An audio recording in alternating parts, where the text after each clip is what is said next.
Ladies and gentlemen, let's get ready to rumble!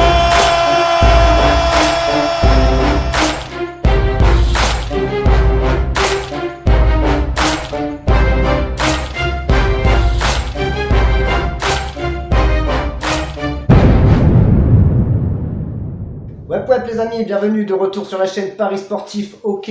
Alors dans cette vidéo aujourd'hui je vais commencer, avant de vous passer le pronostic, par vous donner un petit conseil. Ce conseil, j'espère que peut-être tu l'appliques déjà, et si c'est pas le cas, c'est ce que tu dois faire pour commencer à progresser dans les paris sportifs sur le moyen terme et surtout sur le long terme. C'est ce qui va pouvoir te permettre d'améliorer tes résultats, d'augmenter ton pourcentage de réussite aux paris sportifs. Alors ça peut paraître tout bête, mais la chose à faire, pour moi qui est super importante, ça va être de commencer par vraiment noter tous tes paris. Donc que ça soit dans un cahier ou sur un tableau Excel, peu importe, ça va être vraiment de noter tous tes paris et de mettre dans ce tableau le plus d'informations susceptibles d'être utiles pour tes futurs paris. Alors tu vas pouvoir y mettre que ce soit par exemple sur quel type de code tu joues, combien de paris par jour tu fais, si tu vas plus chercher des favoris, contre des favoris, des matchs nuls. Enfin voilà, tu notes vraiment tout ce que tu peux noter par rapport à tes paris, mais il faut que tu notes tous tes paris quelque part. Alors pourquoi utiliser des tableaux de suivi de paris et pourquoi noter tous ces paris?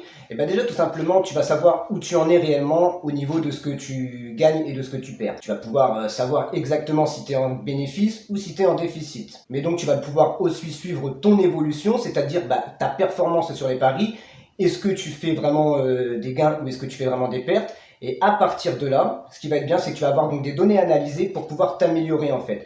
Tu vas pouvoir voir ce que tu fais bien, ce que tu fais moins bien, et à partir de là, tu auras beaucoup plus d'outils pour te permettre de t'auto-évaluer, de t'auto-analyser également, et ça va te permettre donc d'améliorer tes résultats à l'avenir. Parce qu'en effet, donc le fait d'avoir plusieurs données à analyser, comme je te le disais, ça va pouvoir te permettre, par exemple, tu vas voir si tu as plus de réussite sur tel ou tel code quand tu joues tel ou tel code, si tu as plus de réussite peut-être sur des trucs tout bêtes, mais le week-end plutôt qu'en semaine. Enfin voilà, des petits trucs qui vont te permettre de savoir plus ou moins à quel moment tu dois aller miser et à quel moment tu devrais plutôt t'abstenir. Donc voilà, clairement, si c'est pas encore ce que tu fais, je te conseille dès aujourd'hui de commencer à vraiment noter tous tes paris quelque part si tu veux avoir des résultats positifs et avoir un taux de réussite qui augmente au fur et à mesure du temps. Allez, avant de passer au pronostic, voilà par exemple les deux tableaux de suivi de paris que j'utilise. Alors tu peux t'en inspirer, mais il n'y a pas de tableau type. Moi-même, avant d'arriver à ce tableau-là, il a plusieurs fois changé, avant qu'il ne reste vraiment que les informations qui me sont utiles sur ma façon de parier. Alors le premier tableau comprend tous les paris bruts, donc c'est-à-dire les paris où je pronostique l'issue d'un match, et les paris sécurisés, où là donc je pronostique sur l'issue de deux matchs. Le deuxième tableau comprend tous les paris supplémentaires, donc les paris système 2 sur 3, et les paris sécurisés double chance, donc les paris sécurisés sur un seul match. Donc voilà, grâce à ce petit système, je sais exactement où j'en suis à tout moment, que ce soit sur mes paris principaux ou mes paris supplémentaires. Donc voilà, grâce à ça, ça va m'aider à choisir sur quelle issue jouer et combien miser. Donc voilà, là je vois que sur le début de la semaine, ça se passe plutôt bien.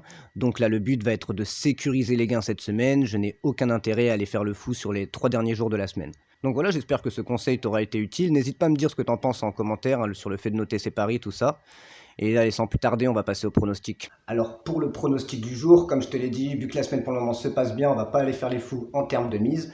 Par contre, je peux prendre un petit risque, on va dire, en termes de pari. Donc je vais aller passer un pari semi-sécurisé, donc pour le premier tableau, pour la bankroll Bétivore. Je vais aller jouer sur San José en match 1 et sur Philadelphie en match 2. Bien sûr, comme d'habitude, pas de combiné, toujours en simple. Et sur ce, je vous dis bonne soirée NHL et on se voit au prochain épisode.